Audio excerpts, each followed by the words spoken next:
begin today, though, one of the best-known people in Victoria has quietly been fighting for his life.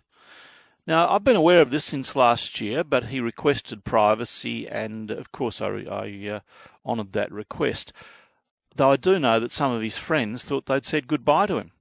Well, he's now agreed to speak publicly, and it seems he's well and winning the fight. On the line, Mr. Ron Walker, good morning. Neil, good morning to you. Well, a lot of your mates thought you wouldn't be with us by now. Did you feel the same? They were probably wishing that was the case. No, look, there's a lot of ingredients to surviving cancer, and I think a positive mental attitude is one of them. I think anybody that decides to give up and just crawl in a corner and say, well, I've had a good life, it's time to go, that's the kiss of death. And I didn't have that. Not once did I ever believe that it would kill me. And I've just been so very fortunate over the years to have friends in the medical profession that said to me one day, look, you've helped us a lot over the years. We're determined to make sure you live. And they did. Did they at any stage tell you, though, that it was pretty grim? Yes, they did.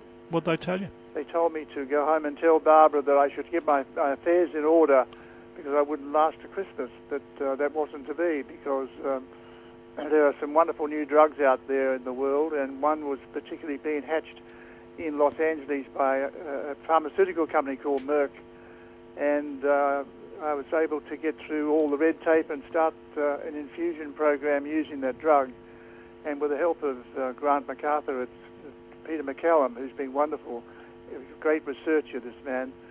He was able to pull a few strings and get the program started, and here I am today. The cancer has disappeared almost from my lungs. There's one small tumour left, and I'm working as hard as ever. When were you told that you wouldn't last to Christmas? What time of year was that? It was in September. How did you feel? What was your reaction? Not good, I can tell you that. I thought it was the day of the joke or something, but no, he was deadly serious. In fact, there was about 5 people in the room, and my wife was sitting next to me. She didn't think it was very funny either. So what was your reaction to that? Did you say, no, you're wrong, or did you sort of take a breath and say, I better go and cope with this? Well, I didn't come up with the word you're wrong because I didn't know the medical science behind it and what was involved, but I just quietly just went home and talked to Barbara about it, and then we started the fight together. So at no stage did you think, they're right, I won't see Christmas? No, that never occurred to me. I think having family around you makes a big difference, but no, I never ever thought I would die. I thought that whilst I'm alive, there's hope. And it was a disease that I'd never suffered before. But mind you, it all started with a very small dot on my forehead. Now, being a redhead, of course, I'd been subject to sun rays all my life. And this was just a white little dot on my head that I started to scratch, and I felt I should go to a dermatologist and check it out. It was the size of a ballpoint pen. And he did a biopsy, and he said, yes, it's stage 4 melanoma. You'd better get this looked at. And, of course, 2 surgeons took it off my head, and they said that they'd got it all, but there was one small part that they hadn't got, and it started to spread. Where did it spread to? To my lungs. Only the lungs? And my head as well. What, into the brain? Yeah, it was very small in my brain. It was growing in my lungs, and these scientists did an MRI and CT scans and PET scans and all the scans you can think of, and they found it exactly where it was, and they started to treat it. It must have been difficult with such a well-known face to be going in and out, Peter Mac, and being treated there.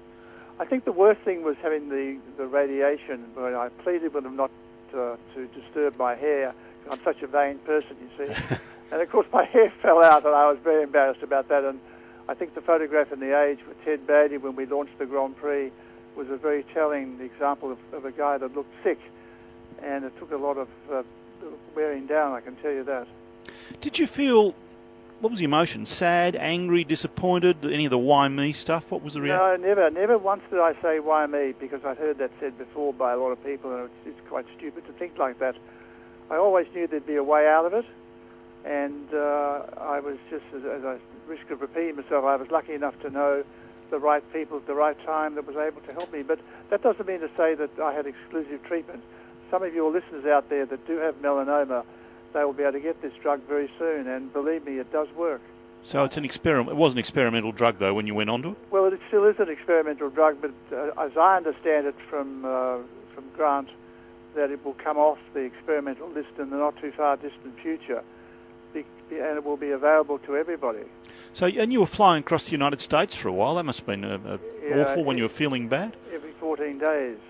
But I've got to tell you, the people at the UCLA hospital, the Ronald Reagan Hospital, were so kind and helpful and full of explanation as to what they were doing. So that's where it all started. And then you ended up having the treatment in Sydney, in fact. I go to the Wentworth Hospital, Westmead Hospital in Sydney every 15 days for another infusion. And fortunately, I don't have any side effects. A lot of cancer sufferers get side effects from various treatments, but I don't have it. So you're right. I mean, we don't have exclusive medicine in this country, but it does help, as I know myself. If you've got contacts, if you know people, it helps, doesn't it?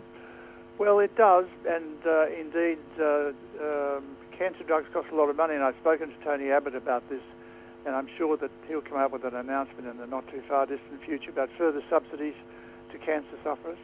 Really? That's a good thing, because we battle every now and again to get drugs that were really necessary, don't we? Well, some people are paying $130,000 a year, and their families are out there raising money to keep them alive. Well, that's not fair, because other drugs that are off the list now, and it's something that's very much needed. Did you have to pay a lot of money for this treatment? Look, I don't want to talk about that. All I want to say is that I'm very lucky to have had people who are prepared to back me and put me in the right direction. Well, it was a punt too. I mean, it's experimental. You didn't know it was going to be as successful as it has been. No, I didn't. But you've got to look at all these alternatives. Has it changed your outlook on life? Yeah, look, I think it has in many ways. I think I feel more humble than ever before, and feel very grateful for all those people that have helped me. Because after all, without their help, I probably wouldn't be here. Does it make you determined to work less, work more, do things? No. My workload is the same. I mean, I enjoy work. It's my hobby in life. I'm a lousy golfer, and my work is my life and my family. But as I say, I'm very grateful to those people that have put their foot forward and helped me. What's the broader message here, Ron? There'll be people listening now who are going through similar traumas. What's the broader message? When you have such a well-known person going through it, such as you, it tends to offer some comfort to people to think they're not alone. Well, that's true, but I just want those people that are listening this morning to totally understand that the treatment that I've been privileged to have, is available to them, and if they speak to the Peter MacCallum Institute, they'll get the same treatment, because nothing is exclusive, and that the drug is available. I'm told you were pretty low at the Grand Prix, is that right? I don't remember that, actually. I mean, there's a lot of work in running that Grand Prix because it's such a big event, but, there's no way in the world I was going to stay away and just watch it on television. The determination helps. But look, it does indeed, like every other profession. Thank you so much for talking to us, and all the best for the future. My pleasure. Nice to talk to you. Ron Walker.